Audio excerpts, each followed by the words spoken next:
Student अपन example देख रहे थे, अपन ने एग्जाम्पल देख लिए थे है ना। 7.2 स्टार्ट हो जाएगी, आज कर लेंगे, ठीक है। एग्जाम्पल देख लिए थे अपन ने, और मुझे ऐसा है कि आपने वो पढ़ लिया होंगे ना क्वेश्चन वगैरह, इसके जो फॉर्मूले याद। देखो फॉर्मूले इसके बहुत ईजी, बिल्कुल ईजी है एकदम। एक बार मैं वो बताता हूँ, देखो फॉर्मूले याद कैसे होते हैं, ठीक है। कैसे मतलब कैसे करना है, देखो साइन थीटा जो है, ठीक है, वो चेंज होगा कॉस थीटा में, राइट। फिर टेन थीटा है वो चेंज होगा कोट थीटा में, एंड कोजेक थीटा है वो चेंज होगा सेक थीटा में। बस ठीक है, ये जो है पूरा फॉर्मेट, ये तुमको याद होगा तो तुम आराम से फॉर्मूले। देखो साइन जो है cos 90 माइनस थीटा, टेन है कोट 90 माइनस थीटा, कोजेक है सेक 90 माइनस थीटा। फिर इधर कोस है जो साइन 90 माइनस थीटा, कोट है जो टेन 90 माइनस थीटा, सेक है जो कोजेक 90 माइनस थीटा, ठीक है। देखो एक दूसरे के अपोजिट है, ये इसका अपोजिट है, ये इसका अपोजिट है, ये इसका अपोजिट है, समझ आएंगे। अब अपन चालू करते हैं एक्सरसाइज नंबर 7.2 अपने जो है एक्चुअली, ठीक है। इसका जो फर्स्ट क्वेश्चन है, देखो first question, find the value of the following, है ना, ज्ञात करना है। देखो पहला फर्स्ट क्वेश्चन क्या है, फर्स्ट का फर्स्ट cos 37 अपॉन साइन 53 है ना। तो दोनों में से किसी एक को चेंज करना है। किसको चेंज करना है, कोस को चेंज करो। कोस को चेंज करोगे तो फॉर्मूला क्या होता है, एक बार देखो फॉर्मूला लिख दो।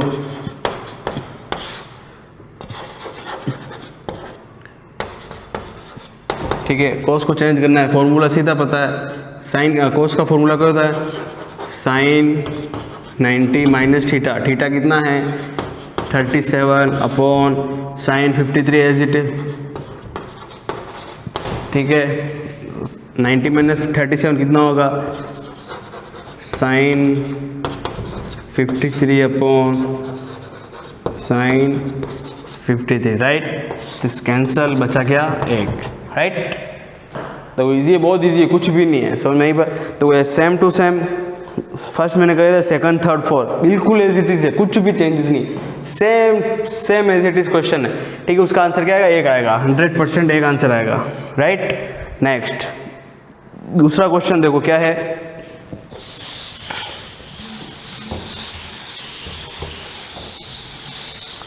दूसरा क्वेश्चन है, देखो क्या है दूसरा क्वेश्चन।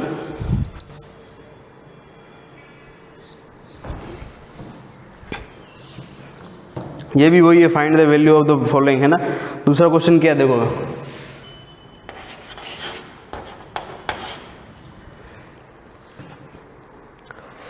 दूसरा क्वेश्चन है कोजेक 25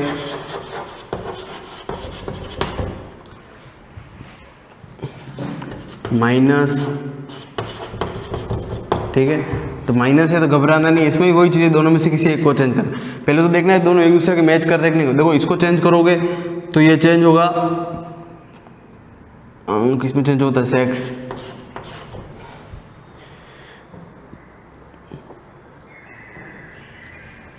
सेक इसमें चेंज होता है, कोजेक में चेंज होता है, ठीक है। और कोजेक इसमें चेंज होता है, सेक में चेंज होता है। तो इसमें से किसी भी एक को चेंज करो तो अपने कोजेक 25 को चेंज करना है, ठीक है। तो देखो क्या हो जाएगा solution, cosec 25 minus sec 65, right. इसको चेंज करो, किस में चेंज होगा, सेक 90 माइनस 25 माइनस सेक 65, ठीक है। बचा क्या, सेक 90 माइनस 25 मतलब सेक 65 माइनस सेक 65, राइट, ठीक है। तो सेक 65 कितना हो जाएगा, 0, राइट। ये आंसर आएगा, ठीक है, 0 आएगा, बराबर। इसका जो है सेकंड हो जाएगा कोट 35 माइनस 10 56 है, दोनों में से किसी एक को चेंज करना है, ठीक है। नेक्स्ट थर्ड है sine 36 upon cot 54 minus sine 54 upon cot cos 36। देखो साइन अपॉन कोस है, दोनों में साइन अपॉन कोस है, तो किसी भी एक वैल्यू को चेंज कर लो। देखो क्या होगा, जैसे देखो sine 36 upon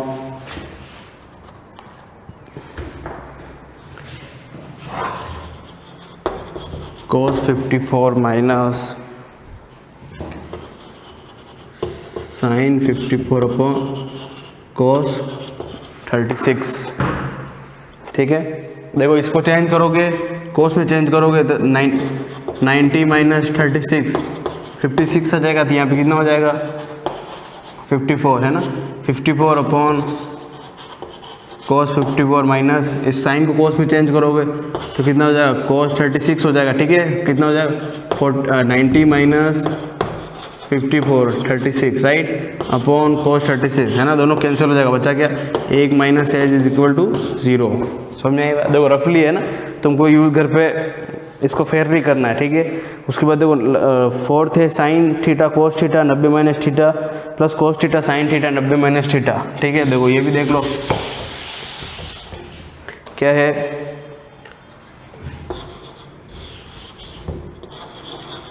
sine cos 90 minus theta plus कोस साइन 90 माइनस। ठीक है, तो अपने को पता है साइन कोस 90 माइनस थीटा क्या होता है, sine theta plus cos theta as it is, sine 90 minus theta क्या होता है कोस थीटा। ठीक है, sine into sine, sine square theta plus cos square theta is equal to 1। Formula ये पता है आपने को, ये बराबर पैसे ही 1 होता है। समझ में आ गई बात। ठीक है, देखो सेकंड के भी 4 हो जाएंगे, फर्स्ट के भी 4 हो जाएंगे। ठीक है, अब अपन देखते हैं थर्ड क्वेश्चन। ठीक है, देखो थर्ड क्वेश्चन क्या है,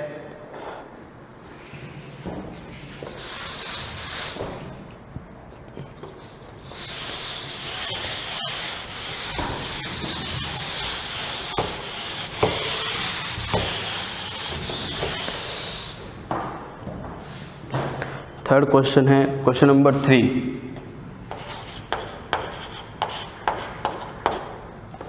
क्वेश्चन नंबर 3 में भी 2 है ना, एक मैं बताऊंगा। ठीक है, बाकी आपको ही करना है। देखो इसमें भी क्वेश्चन नंबर 3 का जो फर्स्ट क्वेश्चन है sine 70 minus sine 70 sine 20 minus cos 20 cos 70, बिल्कुल इजी, कुछ भी नहीं होगा है ना। साइन को चेंज, साइन 20 को चेंज कर देना, कोस्ट साइन 20 को चेंज करोगे कोस 20 में चेंज हो जाएगा, और कोस 20 को चेंज करोगे साइन 20 में चेंज हो जाएगा। ठीक है, दोनों चेंज होगा, बीच में माइनस का लोगो लग रहा, पूरी टर्म से पूरी टर्म कैंसिल हो जाएगी, आंसर आएगा 0। समझ में आई बात। इसका जो सेकंड है मैं बता रहा हूँ। ठीक है, देखो सेकंड क्या है, 2 cos 67 अपॉन साइन 23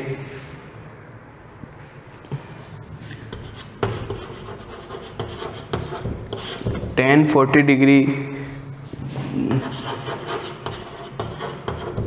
माइनस क्या है cos 60।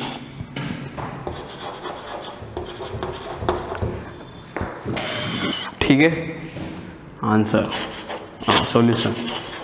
देखो इजी है, ये भी बहुत इजी, कुछ भी नहीं। ठीक है, देखो सबसे पहले क्या 2 cos 67 upon sine 23 minus tan 40 upon cot 50 minus cos 60। ठीक है, इस दो को तो कुछ छेड़ना ही नहीं है, इसको अलग ही रखना है। ठीक है, अपने पास क्या है cos 67 साइन 27, तो cos को चेंज करना है साइन में, क्या हो जाएगा sine 90 minus 67 upon sine 23 right, minus tan 40 cot 50, तो tan को चेंज करना है कोट में, या कोट को चेंज करो tan में। ठीक है, देखो किसको चेंज करेंगे, कोट को चेंज करेंगे अपन राइट। कोट हो जाएगा, क्या हो जाएगा tan 90 minus 50 minus cos 60 right. दो साइन 90 माइनस 65 कितना हो जाएगा sine 23 upon sine 23 minus 40 upon 90 minus 50 40 minus cos 60 as it is चलने दो इसको। ठीक है, तो देखो क्या हो गया साइन 23 से साइन 23 कैंसिल, साइन 40 से साइन 40 कैंसिल, बचा क्या 2 माइनस 1 माइनस cos 60 की वैल्यू क्या होती है 1/2, राइट। अब यहाँ लेंगे एलसीएम आया 2 को 1 से डिवाइड, 1 को 2 से डिवाइड 2 से डिवाइड 2 का मल्टीप्लाई 2 में 4 माइनस 2 माइनस 1, ठीक है। तो कितना हो जाएगा -2 minus 4 minus 3/2 is equal to 1/2, ठीक है। 1/2 आया बराबर। देखो बहुत इजी था, कुछ भी नहीं था कुछ भी नहीं था, है ना, बताने जैसा, समझाने जैसा कुछ भी नहीं था। देखो समझ मेरी बात क्या था, ठीक है। देखो ऐसे क्वेश्चन होंगे, समझ में आई बात, समझना पड़ेगा, है ना, कैसे भी। उसके बाद देखो 4 क्वेश्चन, 4 में भी 2 हैं। देखो एक सब एक छोड़ रहा हूँ तुम पे ऊपर, है ना, तो करने हैं ना, ऐसे ही नहीं वो दिखावे के लिए ही रह जाए, समझ मेरी बात। क्वेश्चन सॉल्व करने हैं, ठीक है। नहीं करोगे तो तुम्हारी पूजा होगी बढ़िया वाली, घबराना मत तुम, ठीक है। देखो 4 क्वेश्चन, देखो 4 भी इजी है, मेरे को लगता है बताने की जरूरत नहीं है। 4 का जो देखो मैं एक बार बता देता हूँ। क्वेश्चन नंबर 1 क्या है, साइन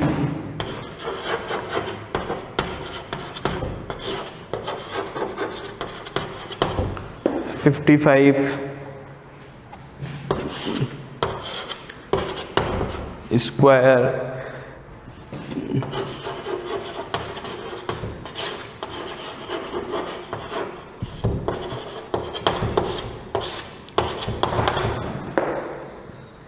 माइनस, देखो अभी जस्ट सवाल किया तो 3rd नंबर का second same as it is था। cos 60 है, लास्ट में cos 60 की वैल्यू रखनी है 1/2, है ना, 2 से मल्टीप्लाई करना है, 2 से 2 वैसे कैंसिल हो जाएगा, ये वैसे ही खत्म है, ठीक है। अपने को इसको सोल्व करना है, समझ में आएगी बात। इसको सोल्व करके जैसे भी जो आंसर आएगा, 2 आंसर आएगा मेरे हिसाब से, हाँ 2 में से एक, ठीक है, एक चला जाएगा, है ना, ये एक हो जाएगा ये, ठीक है। ये सोल्व हो जाएगा। देखो साइन कोस में चेंज हो जाएगा, cos 55 हो जाएगा, कोस साइन में चेंज हो जाएगा, cos 35 हो जाएगा, दोनों टर्म कैंसिल हो जाएगी, ठीक है। बचा क्या 1 + 1 - 1 से 1 कैंसिल, आंसर क्या आया 1, समझ में यही बात। देखो 4th का जो सेकंड क्वेश्चन है वो भी ऐसे ही होगा, ठीक है, वो तो बिल्कुल ईजी है। साइन 27 अपॉन प्लस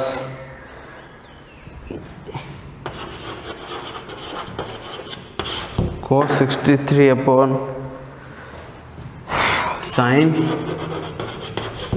सेम है, देखो है ना, साइन को कोस में चेंज करोगे कितना हो जाएगा, cos 63 अपॉन cos 63 प्लस cos, साइन को कोस में चेंज करना है, cos 63 अपॉन cos 63, है ना, कैंसल, बचा क्या 1 + 1 = 2, ठीक है, हो गए। देखो 4 क्वेश्चन हो गए, 4 में भी सब थे बहुत सारे, है ना, तो वो तुमको अलग अलग सॉल्व करने हैं, समझ में यही बात कि नहीं आई, है ना, ऐसे में समझना, हो गए छोड़ दिए ख़त्म है, समझ में यही बात। देखो 4 क्वेश्चन हो गए अपने, ठीक है। अब देखो 5th जो क्वेश्चन है, 5वां नंबर प्रश्न, वो भी सेम एज इट इज, है ना, 10 12 cot 38 cot 52 cot 60 10 28 10 78। देखो इसमें भी एक जो वैल्यू है cot 60 की वैल्यू अपने को रखनी है 1/√3 होती है, ठीक है, तो उसको कुछ छेड़ना नहीं है, राइट, सब कट जाएगा इसमें भी, है ना, 1/√3 आंसर आएगा। देखो जो 10 12 है ना, 10 12 कोट, तो उसको कोट 52 को चेंज करना है ना, तो 10 12 में चेंज हो जाएगा वो, है ना, ठीक है। कोट 52 है,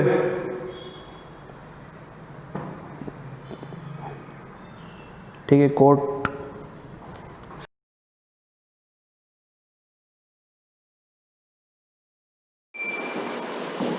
good morning class, welcome back. हमने लास्ट वीडियो जो हमारा ड्रॉप किया था वो था WH वर्ड में हमने WH वर्ड क्लियर कर लिए थे और लास्ट जो हमारा चल रहा था WH वर्ड में who और whom, कि उसको बनाने का स्ट्रक्चर जो है थोड़ा सा डिफरेंट है।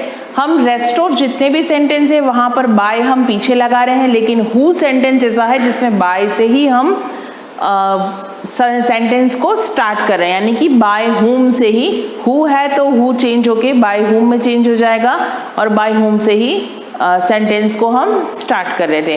तो लास्ट जो मैं वहीं से स्टार्ट करूंगी जहां से लास्ट मैंने आपको एग्जाम्पल बताया था, हु कॉल्ड गीता।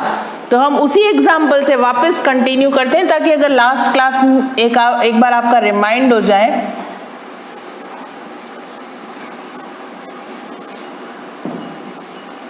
यस, हमारा सेंटेंस था who called Gita.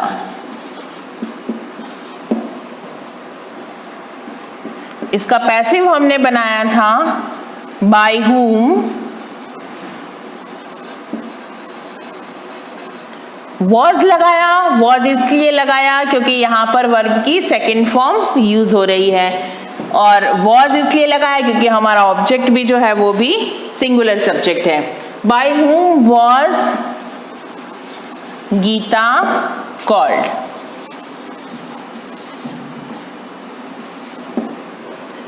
Clear?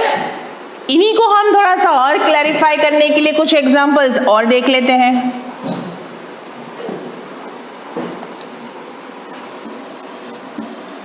Who stall, stall मतलब चुराना।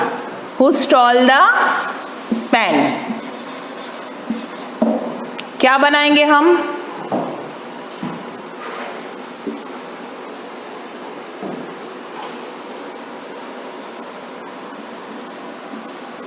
Bye whom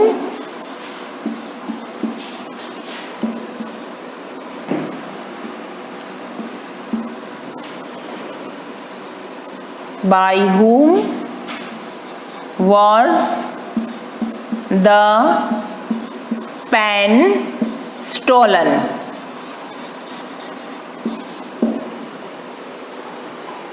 By whom was the pen stolen?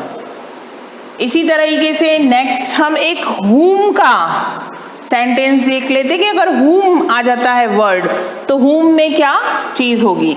whom का सेंटेंस देखते हैं। whom did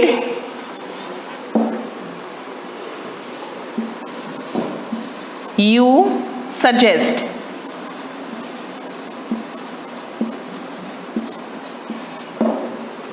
whom did you suggest?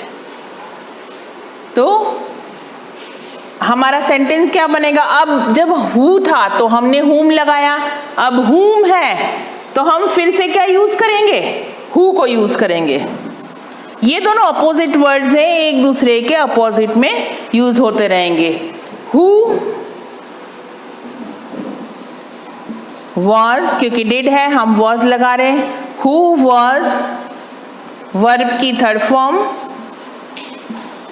suggested by you। देखिए फिर से हमने बाय पीछे लगाया, जब whom यहां आ रहा है तो who लगाया, who लगाते में ही हम बाय यहां लगा रहे हैं, लेकिन अगर who यहां होता तो बाय whom से सेंटेंस स्टार्ट होता।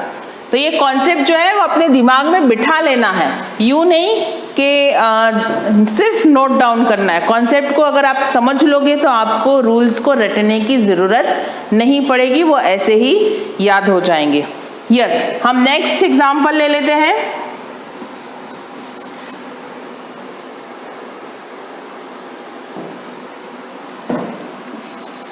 Whom did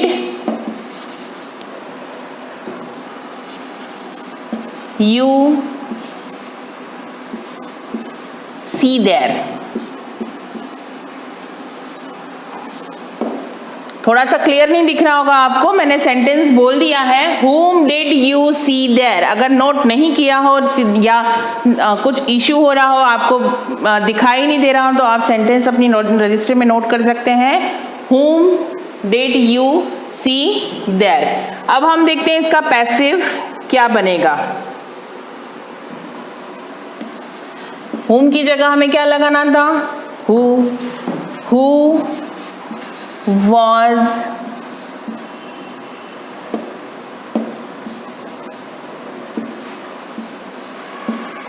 seen, सी की थर्ड फॉर्म क्या होगी, seen there by you।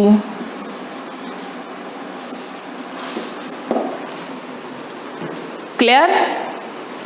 एक दो सेंटेंस हम और देख लेते हैं। हम लास्ट एग्जांपल देख लेते हैं इसका। फिर से हम एक हु का सेंटेंस देख लेते हैं। Who has taken my pen. फिर से वही हु से है तो हम स्टार्ट किससे करेंगे, बाय हुम से। तो by whom has my, by whom has my pen been taken। Clear. क्या सेंटेंस लिखा था, who has taken my pen, by whom has my pen be taken। Clear. यहां तक, यहां पर हमारे फिनिश होते हैं इंट्रोगेटिव सेंटेंसेस। तो इंट्रोगेटिव सेंटेंसेस के बाद एक और टॉपिक हमारा बचता है, वो है इंपेरेटिव सेंटेंसेस का। तो इंपेरेटिव सेंटेंसेस को हम देख लेते हैं एक बार according to rules. According to rules हम देख लेते हैं।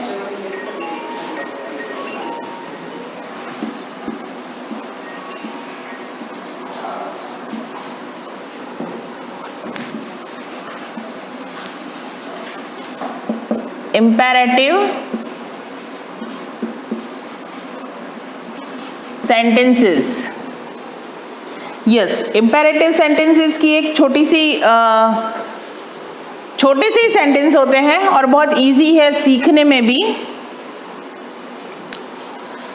इसमें दो ही चीजें होती हैं, वर्ब और ऑब्जेक्ट। कुछ भी इसमें दूसरा नहीं दिया होता। अब हम इसको बनाएंगे कैसे, इसको बनाने के लिए हमें सबसे पहले यूज करना होगा वो है लेट। लेट प्लस ऑब्जेक्ट जो यहां दे रखा है, right. Let plus object plus be. अब यहां पर हमारा बी ही रहेगा, हम बाय इन सेंटेंस में यूज नहीं करेंगे। फिर से मैं मेंशन करवा दूं और देन वर्ब की थर्ड फॉर्म। यस, इन सेंटेंस को मैं फिर से आपको मेंशन करवा दूं, जिन सेंटेंस में सिर्फ वर्ब और ऑब्जेक्ट दे रखा है, यानी कि सब्जेक्ट से स्टार्ट नहीं हो रहा, वो सेंटेंस स्टार्ट हो रहा है वर्ब से स्टार्ट हो रहा है और पीछे का ऑब्जेक्ट ही दे रखा है। वो सेंटेंस स्टार्ट होगा जब पैसिव में चेंज होगा, तो पैसिव में चेंज होने के लिए लेट फिर ऑब्जेक्ट फिर बी और वर्ब की थर्ड फॉर्म लगेगी, उसमें कोई भी बाय वगैरह यूज नहीं होगा। अब हम एक एग्जांपल देख लेते हैं इसका। पोस्ट दिस लेटर, ठीक है। ये क्या है, वर्ब। पोस्ट करना, चिट्ठी हम पोस्ट करते हैं ना, पोस्ट करना यानी दिस लेटर, ये हमारा हुआ ऑब्जेक्ट, ठीक है। अब हम इसको सॉल्व कर लेते हैं। मैंने पहले ही कहा था वर्ब और ऑब्जेक्ट होगा, यहां पे भी वर्ब ऑब्जेक्ट है। अब सबसे पहले हमें क्या लेना है, लेट। तो जब हम इसको पैसिव में बनाएंगे तो स्टार्ट करेंगे लेट से। लेट ऑब्जेक्ट क्या हमारा, this letter. Let this letter, फिर क्या लगाना है, बी और वर्ब की थर्ड फॉर्म, वर्ब क्या थी हमारी? पोस्ट। पोस्ट की थर्ड फॉर्म क्या हो जाएगी? Posted. Let this letter be posted.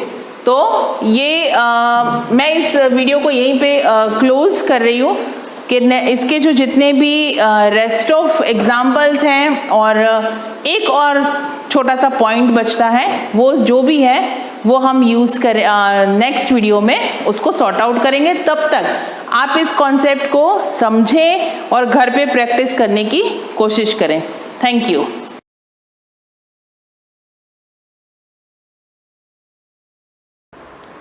Good morning dear student, सभी को सुप्रभात। अपना जो लेसन चल रहा था, लेसन नंबर 8 कार्बोनेट कंपाउंड, जिसके अंतर्गत अपन ने एलोट्रोप्स या अपर रूप की बात करी थी। और उस अपर रूप में क्या बताया था कि कार्बन ऐसे भिन्न भिन्न रूपों में पाया जाता है, लेकिन उसके भौतिक गुण समान होते हैं और उसके रासायनिक गुण, भौतिक गुण डिफ्रेंसिएशन होते हैं, लेकिन रासायनिक गुण जो होता है, केमिकल कंपोजिशन तो होता है, वो उसका इक्वल होता है। ऐसी चीज़ों को अपन क्या बोलते हैं? एलोट्रोप्स या अपर रूप बोलते हैं। उसके अंतर्गत अपन ने 2 तरह के अपर रूप की बात करी थी, है ना? अपर रूप या एलोट्रोप्स पढ़ रहे थे अपन, और उसके अंतर्गत मैंने एलोट्रोप्स के आपके 2 रूप बताए थे, 2 प्रकार बताए थे। पहला बताया था आपको क्रिस्टलीय, जिसे अपन क्या बोलते हैं? Crystalline allotropes. और दूसरा बताया था अक्रिस्टलीय, non crystalline allotropes of carbon. क्रिस्टलीय में अपन ने पढ़े थे 3 प्रकार। एक था हीरा यानी डायमंड, दूसरा आपके ग्रेफाइट, तीसरा फुलरेन। अक्रिस्टलीय के अंदर बहुत सारे रूप हैं। कॉक, कोलतार, चारकोल, कोयला, है ना, गैसोलीन, ऐसे बहुत सारे अक्रिस्टलीय के अपरूप हैं। हम जानते हैं कि ये जितने भी अपरूप है क्रिस्टलीय के, इनकी क्या होती है? फिक्स ज्यामितीय संरचना होती है। ठीक है, जो ज्यामितीय संरचना है इसकी, ज्यामितीय संरचना मतलब जियोमेट्रिकल शेप, उसका जो जियोमेट्रिकल शेप है वो फिक्स होता है इनका। किनका? डायमंड, ग्रेफाइट और फुलरेन का जो जियोमेट्रिकल शेप है वो फिक्स है और इनका कोई शेप नहीं होता, इसलिए इनके आगे क्या लगाया? अक्रिस्टलीन एलोट्रोप्स ऑफ कार्बन या अक्रिस्टलीय अपरूप। इसके अंदर अगर अपन ने पहले हीरे की बात करी थी, हीरे के अंदर डायमंड के बारे में मैंने आपको कुछ लिखवा दिया था। ठीक है, ये सारी चीज़ें अपन प्रीवियस क्लास में पढ़ चुके हैं ना, तो इसको अब बार बार लिखने की जरूरत नहीं है। अपन ने डायमंड के बारे में कल विस्तृत रूप से पढ़ लिया था, डायग्राम का चित्र भी बना लिया था, डायमंड के बारे में अपन ने पूरी तरह से लिख भी लिया था और उसकी विशेषता भी लिखवाई दी थी कि डायमंड क्या होता है कि कार्बन का अति शुद्ध रूप है। उसका बॉइलिंग पॉइंट या क्वथनांक जो था वो क्या था? 3843 केल्विन था।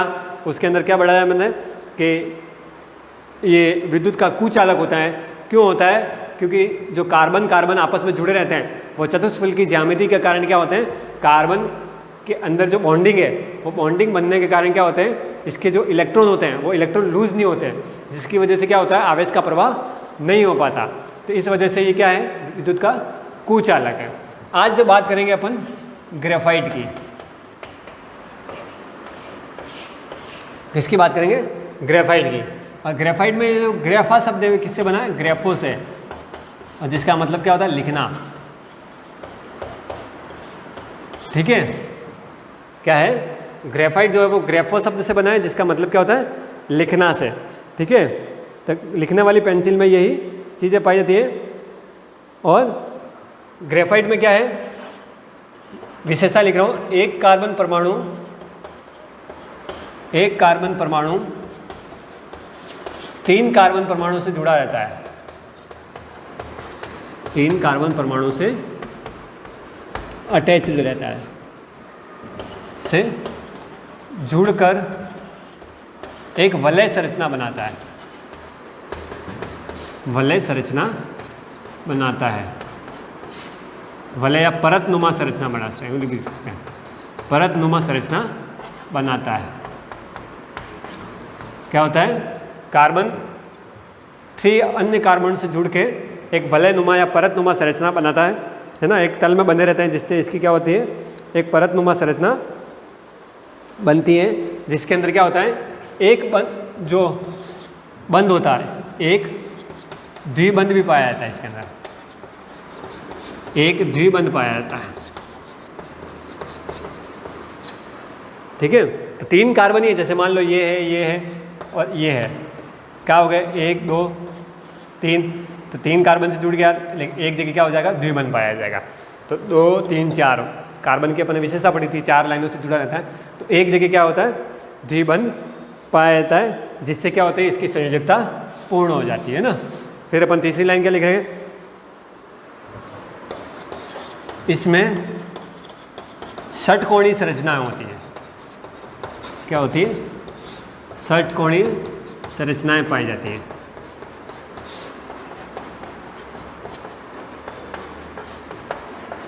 क्या होता है, षटकोणीय संरचनाएं पाई जाती हैं और परत संरचना का निर्माण करते हैं। इनमें क्या होता है, 2 परतों के मध्य दुर्बल बंध पाया जाता है, दुर्बल बंध पाया जाता है। लूज बॉन्डिंग होती है, इनके बीच में क्या होता है, बॉन्ड जो होता है वो एकदम से स्ट्रांग नहीं होता। तो स्ट्रांग बॉन्ड नहीं होने के कारण क्या होता है कि इनकी जो परत संरचना है, परत संरचना मतलब जैसे ऐसे, इससे जुड़ गया वापिस ये, इस तरह से एक परत और यहाँ है, परतनुमा संरचना है।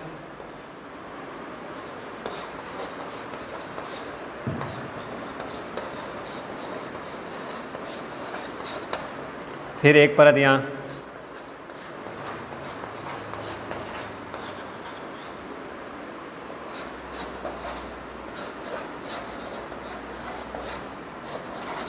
इस तरह से परतनुमा संरचना है। तो इसमें क्या है, 2 परतों के मध्य दुर्बल बंध है, स्ट्रॉन्ग बॉन्ड नहीं है, लूज बॉन्ड है ना, जिसकी वजह से क्या होता है, ये परत एक दूसरे पे ओवरलैप हो जाती है, ऐसे ऐसे मिल जाती है।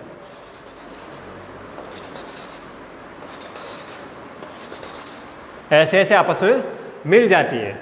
मिलने से क्या होता है, ये परत एक दूसरे पे फिसल जाती है, और फिसलने से क्या होगा, ये पूरी परतें एक साथ जुड़ जाती है ना। तो इसके मध्य क्या है, दुर्बल बंध होने से क्या होते हैं, इनके मध्य दूरी अधिक होने पर परत दूसरी पर फिसल सकती है, और फिसलने से क्या होता है, ये सारी परतें एक साथ मिल जाती है। और ये क्या होता है, 2 परतों के मध्य अधिक दूरी एवं दुर्बल बंध के कारण ये विद्युत का सुचालक होता है।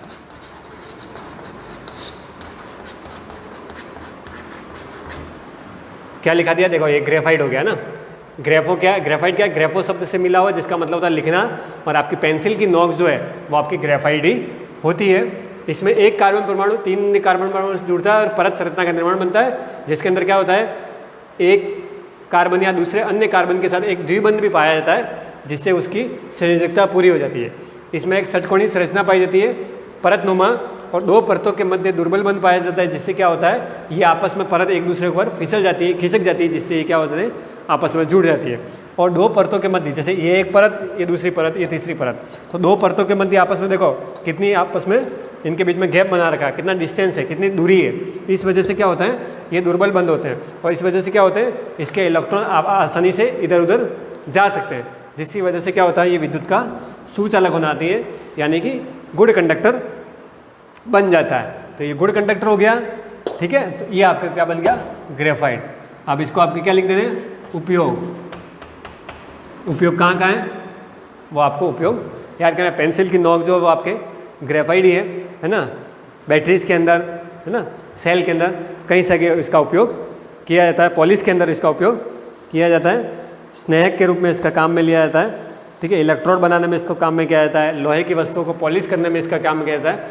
तो क्या लिख सकते हैं, पेंसिल की नोक में, पेंसिल की नोक में, स्नेहक के रूप में, स्नेहक के रूप में, स्नेहक मतलब लुब्रिकेंट, इसको क्या बोलते हैं, लुब्रिकेंट। लुब्रिकेंट मतलब पेंट, पेंट या ऑयल, जिसको आराम से लोहे की चीज़ पे वार्निश करते हैं, किवाड़ों पे, लोहे पे, जिससे क्या होता है उसके अंदर जंग नहीं लगता है। तो ये तेल हो गया, स्नेहक को लुब्रिकेंट भी बोल सकते हैं, कलर भी बोल सकते हैं, ठीक है, ऑयल भी पहन सकते हैं, पेंट भी बोल सकते हैं। और स्नेहक क्या है, जो आसानी से किसी चीज़ को जंग नहीं लगने दे, उसके रूप में स्नेहक के रूप में भी काम में करता है। इलेक्ट्रोड बनाने में भी इसका रोल होता है, इलेक्ट्रोड बनाने में। तो इसके कई सारे यूजेज हो गए है ना। तो ये आपके क्या हो गया, ग्रेफाइट हो गया। ऐसा एक चित्र है, चित्र आप ऐसा बना लें जिसके अंदर ओवरलैपिंग के कारण क्या हो गया, एक दूसरे में परत संरचना से जुड़ा रहता है। और आप ध्यान रखें कि इसमें एक कार्बन से दूसरे कार्बन के बीच में एक 141.5 पिकोमीटर की दूरी होती है। और परत के रूप में एक परत में ही एक कार्बन से दूसरे कार्बन के मध्य में इतनी दूरी होती है, और एक परत से दूसरी परत के मध्य कितनी होती है, 340 पिकोमीटर, 340 पिकोमीटर की दूरी होती है। और एक कार्बन, एक ही परत में एक कार्बन के मध्य 141.5 पिकोमीटर की डिस्टेंस पाई जाती है। तो ये आपके क्या था, ग्रेफाइट, ठीक है। इसके आगे अपन पढ़ेंगे फुलरिन, ठीक है। नेक्स्ट आपका क्या आ जाएगा, फुलरिन।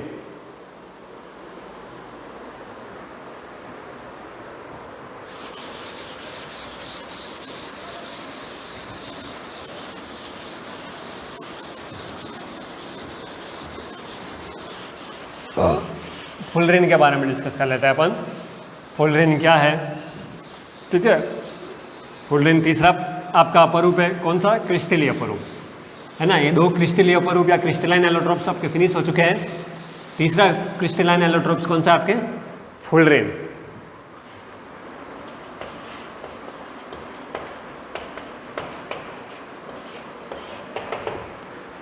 अब ये क्या है, फुलरिन के बारे में पढ़ रहे हैं। फुलरिन की संरचना एक फुटबॉल की तरह होती है। क्या होती है, फुटबॉल समान संरचना, समान संरचना। दूसरी चीज, अमेरिकी वास्तुकार के अनुसार के नाम से इसकी खोज करी थी, इसलिए उसके नाम से क्या हुआ था, उसका नाम था बकमिंस्टर फुलरिन, ठीक है। अमेरिकी वास्तुकार था, तो उसके नाम से इसका नाम क्या पड़ा, बकमिंस्टर फुलरिन ने इसकी खोज करी थी, इसीलिए उसके नाम से इस फुलरिन को नाम को रखा गया है, ठीक है। इसे बकी बॉल भी कहते हैं। क्या बोलते हैं, बकी बॉल भी कहा जाता है। इसमें कार्बन के 60 से 70 तक अणु पाए जाते हैं, अणु पाए जाते हैं।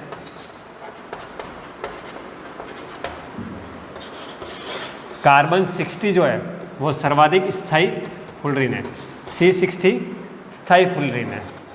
सर्वाधिक स्थायी फुलरिन जो है वो है कौन सा, C60 फुलरिन, ठीक है। C60 फुलरिन जो होता है वो सर्वाधिक स्थायी फुलरिन कहलाता है। C60 फुलरिन की संरचना में, फुलरिन की संरचना में 32 फलक होते हैं। C60 की संरचना में क्या होते हैं, 32 फलक होते हैं। और इन 32 फलक में से क्या होता है, 20 फलक जो हैं, 20 फलक षटकोणीय होते हैं, यानी हेक्सागोनल होते हैं। फलक मतलब कोर, है ना, शेप। तो 20 फलक जो होते हैं वो षटकोणीय होते हैं, तथा 12 जो होते हैं वो आपके पंचकोणीय होते हैं, पेंटागोन। 12 जो होते हैं वो आपके पेंटागोन होते हैं, और 20 जो होते हैं, 20 जो होते हैं वो आपके कौन से होते हैं, हेक्सागोन, हेक्सागोनल। और ये क्या होते हैं, पेंटागोनल। ठीक है, C60 जो परमानेंट स्थायी है, ठीक है, परमानेंट फुलरिन है और कार्बन के 76 अणु पाए जाते हैं। इसे बकीबॉल भी कहते हैं। इसका नाम वास्तुकार बकमिस्टर फुलरिन के नाम पे पड़ा है क्योंकि इसने उसकी खोज करी थी। और ये क्या है, फुटबॉल नुमा संरचना होती है। तो ये C60 हो गया। और C60 जो है, इधर लिखा हूँ मैं, C60 जो है वो क्या है, विद्युत का कुचालक है। विद्युत का कुचालक है, कुचालक। ठीक है, C60 विद्युत का क्या है, कुचालक है। और इसमें बंध लंबाई क्या होती है, 1.40 एंगस्ट्रॉम। कार्बन कार्बन के मध्य बंध लंबाई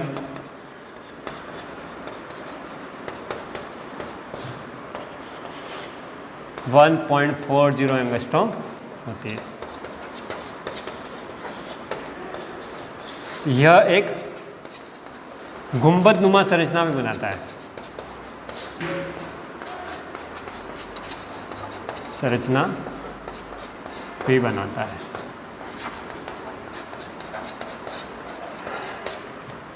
तो क्या हो गया, इसके बीच का जो डिस्टेंस है वो आपका कितना है, 1.40 एंगस्ट्रॉम।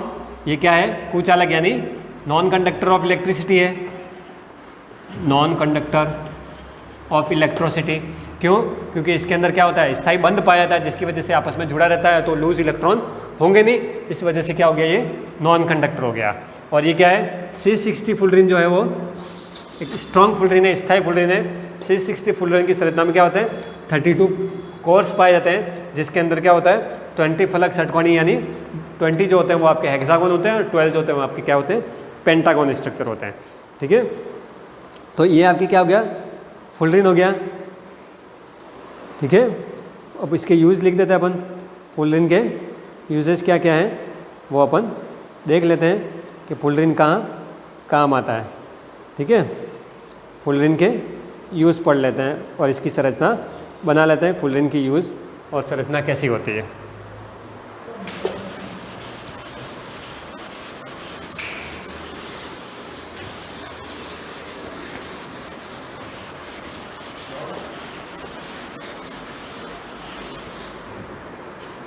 पहले संरचना देख लें कि फुलरिन की संरचना में क्या होता है, कुछ हेक्सागोनल स्ट्रक्चर होता है, कुछ पेंटागोनल होता है। जैसे बाहर की संरचना मैं पहले बना देता हूँ इसकी।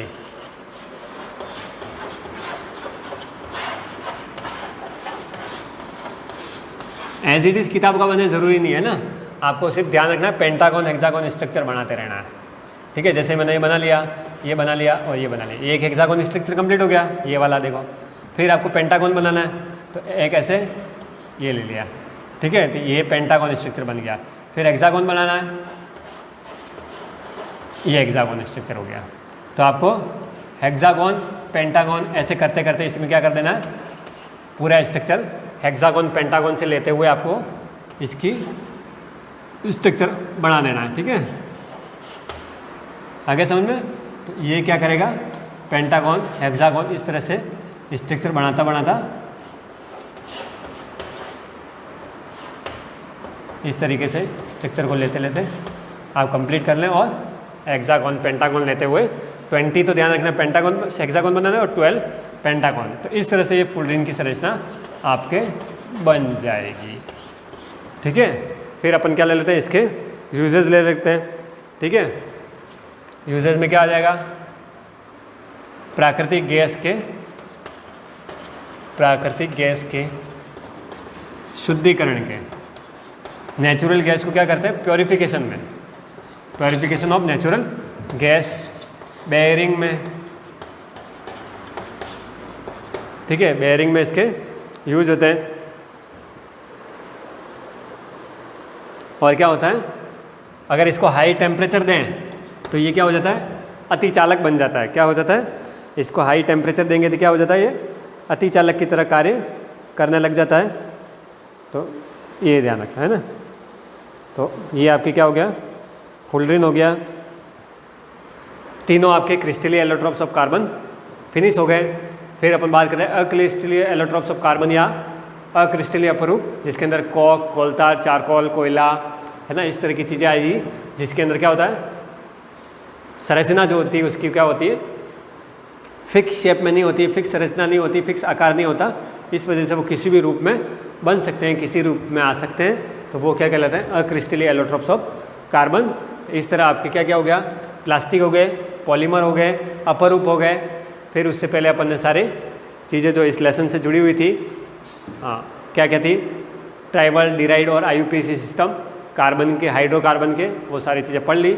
इस तरह से अपना ये लेसन नंबर 8 जो था वो लगभग 99% फिनिश हो चुका है। ठीक है, कुछ बची हुई चीज़ें होंगी तो उसको अपन एक क्लास और लेके फिनिश कर देंगे, और अब नेक्स्ट जब भी क्लास होगी अपन एक नया लेसन प्रारंभ करेंगे।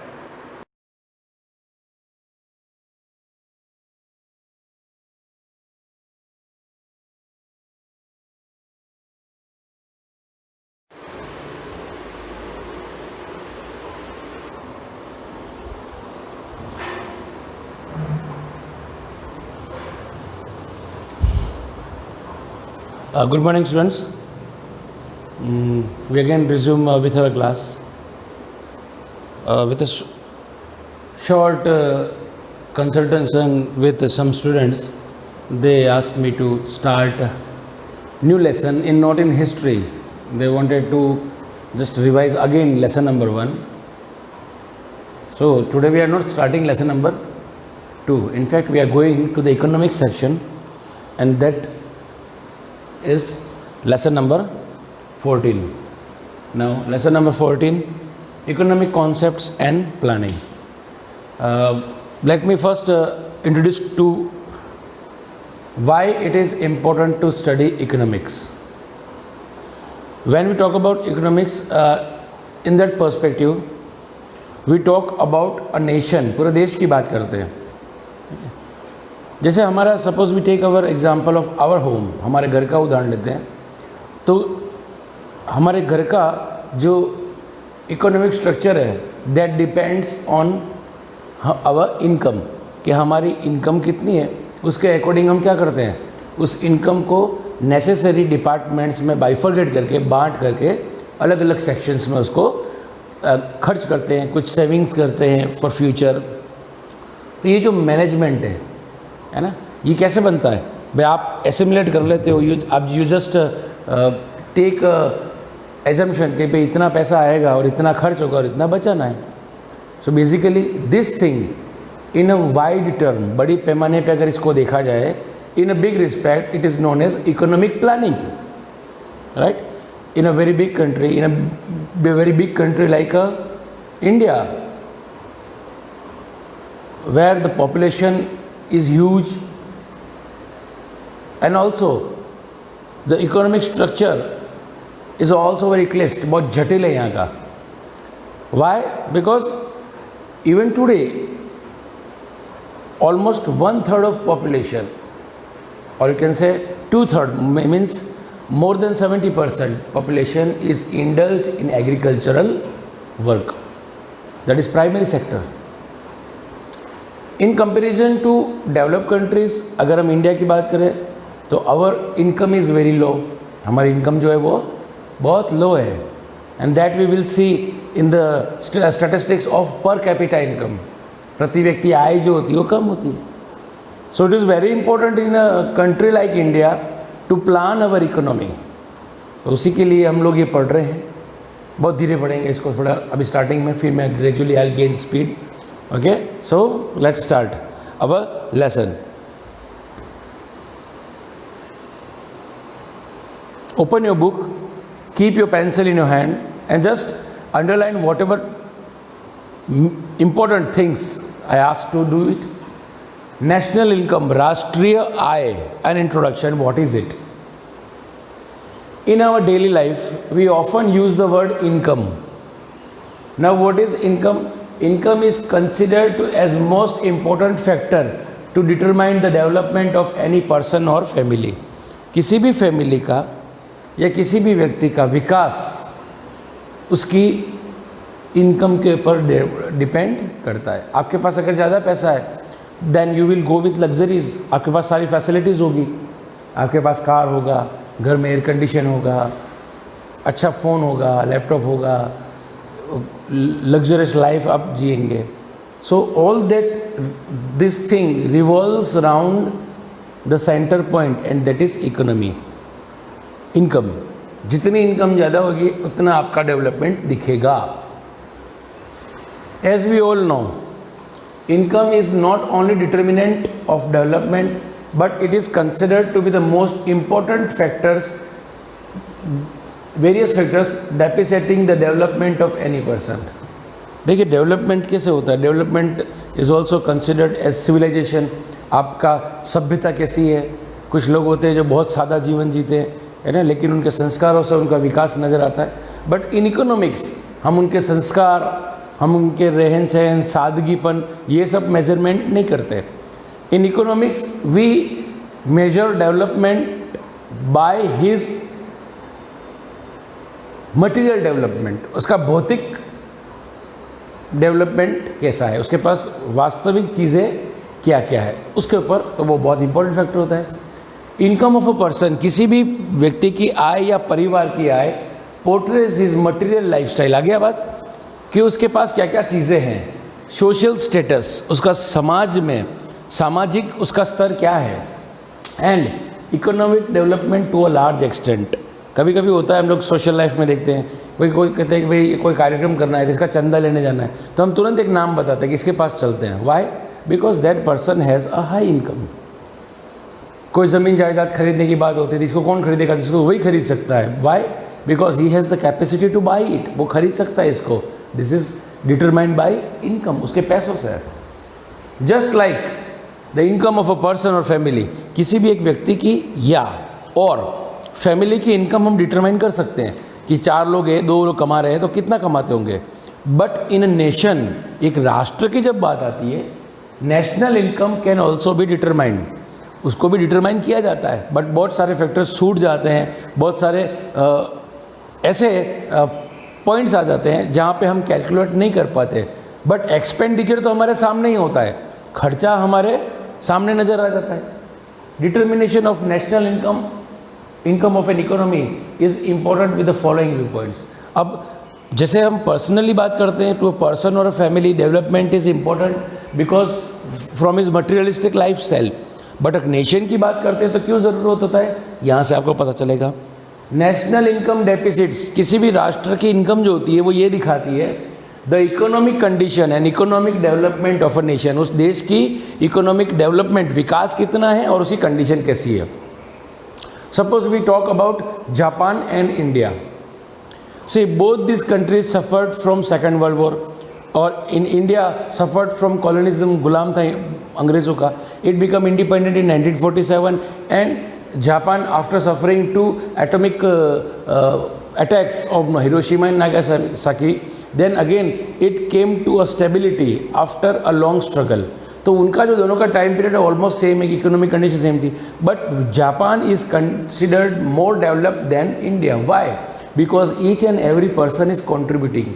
हर एक व्यक्ति राष्ट्रीय इनकम में योगदान दे रहा है. But in case of India it is not so. समझ में बात आ रही है आपको? Because I said previously that India is basically agriculture economy based country. अब एक किसान है, किसान के 2 बेटे और उसकी पत्नी है, या उनकी 2 बहुएं भी है, 5-7 जने हैं. Now each and every person is indulge in agricultural work, but actually there is work of only 1 person. वहाँ पे एक ही व्यक्ति का काम है. अगर एक किसान अकेला ही काम करेगा तो उस खेत का काम उसका हो जाएगा. बट क्या होता है, ये सब मिलकर के उसके अंदर हाथ बटाते हैं. So what happens basically that the income of 1 person now is divided into 7. इसलिए हमारी इनकम कम आती है. And the productivity of those free people जो खाली बैठे हुए थे उनकी वहाँ गिनी जाती है, तो वो एक बंटवारा हो जाता है. So this is the reason.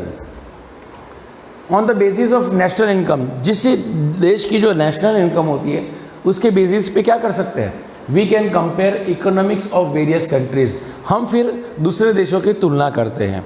अक्सर हमने देखा होगा फॉरेन में क्या सड़कें होती हैं, फॉरेन में क्या बसेज होती है, फॉरेन में क्या बिल्डिंग्स होती है, फॉरेन में तो हॉस्पिटल्स कितने अच्छे हैं. Now this shows that their economic condition is much more better than ours. This also provides information with contribution of various sectors in economy and also their relative importance. आ गया जो sectors है, see जिस country की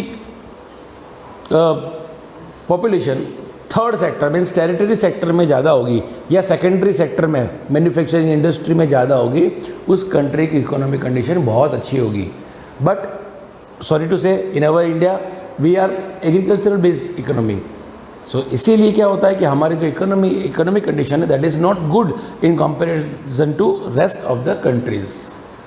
okay, now we move on to our next topic that is national income. And before I start national income, आपके सामने आप अगर ये देख पा रहे हो, if you can see here financial year and production, इसको आप एक बार पहले पढ़ो. मैं आपके साथ में पढ़ रहा हूँ उसको. सी फाइनेंशियल ईयर, पहली बात तो ये फाइनेंशियल ईयर कैसे गिने जाता है ये हम कल करेंगे, बट ये मैं पहले आपको आज पढ़ने के लिए कह रहा हूँ. Financial year, what is financial year? In India financial year कहाँ से स्टार्ट होता है? Not from 1st January, it start from 1st April. Can you see? 1st April, 1 April से अगले साल की 31st मार्च. ये समझ में आ गया? And now what is production? उत्पादन किसे कहते हैं? क्रिएशन ऑफ यूटिलिटी, है ना, उपयोगिता की उत्पन्न करना. And creation of price, rice is referred to as production. कि मांग और पूर्ति जो दोनों भाव तय करती है उसका, और वही फिर बाद में क्या कहलाता है? उत्पादन. Okay, so tomorrow in our class we will start with national income. Till then just try to revise the point that determination of national income of an economy is important. Okay, till then goodbye, and in our next class we'll start with national income.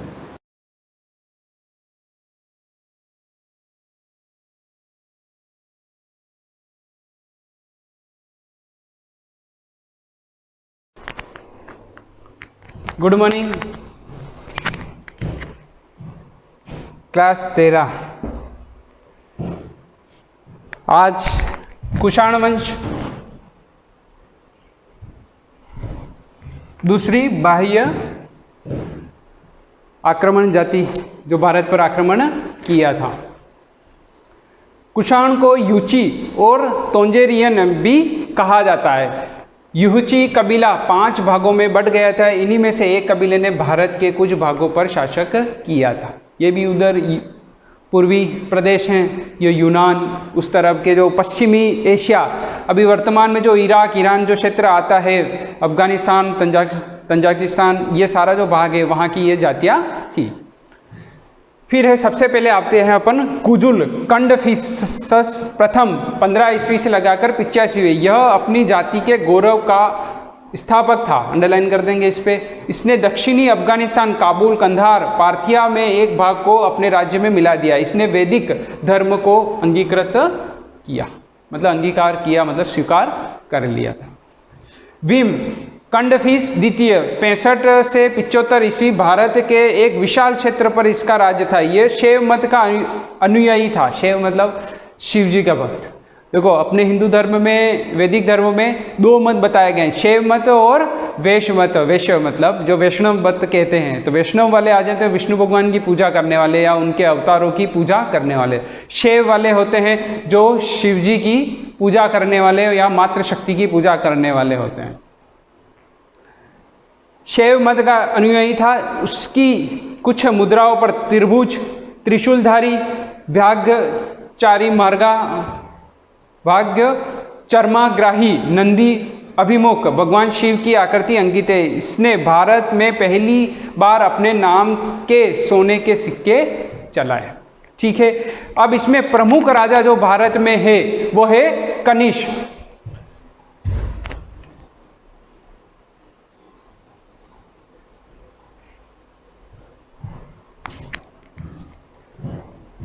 Kanishka का प्रमुख अगर शासक माना जाता है भारत में कहीं पर उसका नाम आता है तो है कश्मीर.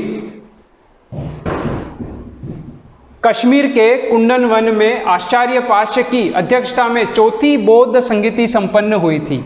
देखो बौद्ध धर्म में 4 बहुत मुख्य इनके सम्मेलन हुए था। जो चौथा मुख्य सम्मेलन सबसे बड़ा था जो कश्मीर में हुआ था। किसके काल में हुआ था? कनिष्क के काल में, क्योंकि उसका राज्य अगर कहें तो कनिष्क का दिल्ली से लगाकर ये कश्मीर था, मुख्य राज्य था कनिष्क में।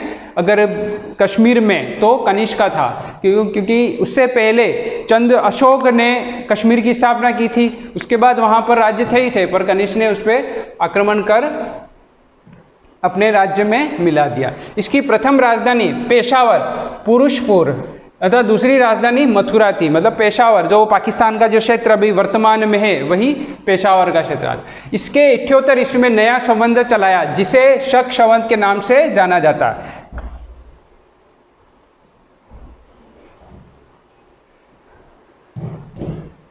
ठीक है ना, ये अंडरलाइन कर लेना। 78 ईस्वी में इसने एक नया संबंध चलाया था जिसे शक संवत के नाम से जाना जाता है।